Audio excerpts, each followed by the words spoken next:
Yeye umewahi kuwaza siku ukikutana nao utaweza kusema nao vizuri kwa furaha zote na wakakupokea kwa uzuri? Mfano unakutana na Mwalimu Kasege, Mwamposa na wengine wengi ambao umekuwa ukiwatupia maneno makali kwa lengo la kuwakosoa ili warekebike.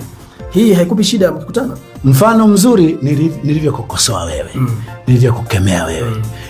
Wewe umeonaje tulivyoongea na wewe? Ndio tumeongea kama adui. Mimi naona kama yangu ilikuwa kidogo na nafuu. Sasa ni nafuu. Ulionje kama mtoto pengine. Sasa ni nafuu kutegemea na moyo unaopokea. Lakini nitoke huko. Karibu wote niliowahi kuwakemea tukionana unichukulia kama masihi wa Mungu. Unipenda sana.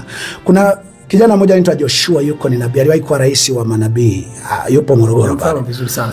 Wakati na walalua, kuna siku aliponiona Iringa akasema, "Masihi wa Bwana, nikushike tu mkono." Aliona gari yangu ina mapicha. Baadaye akaenda akaipini kwa mbele. "Masihi wa Bwana, naomba nikushike tu mkono. Wewe unayoyafanya kuchukia tunachukia. Lakini unatusaidia sana." Kuchukia tunachukia, kama ni kudhuru tunaweza tukakudhuru, lakini usiache.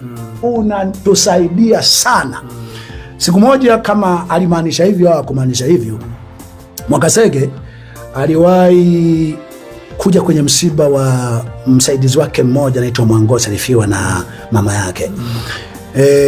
Akiwa amekuja pale kwenye msiba, mimi sikuwepo, walikuwepo vijana wangu, ila nafanana nao sana. Lakini Mwakasege alipowaona, kwanza aliwasalimia akapita, lakini mmoja wa msaidizi wake alirudi kwa wale vijana akasema, "Mwalimu kanituma." Si kama alimtuma au ni mtashi wake. Amekuja, ametaka niulize, hivi wewe ndiye mbarikiwa au sie? Sasa wale vijana iliwaondoa hayo maneno, wakamwambia tu, "Mimi ndiye." Akasema, yani mwalimu anasema tunabarikiwa sana na utumishi wako, lakini pia mke wangu ni moja mtu anayebarikiwa sana na utumishi wako. Kwa nataka ufahamu, kwa kuwa ninavyokemea watu sisukumwi na chuki.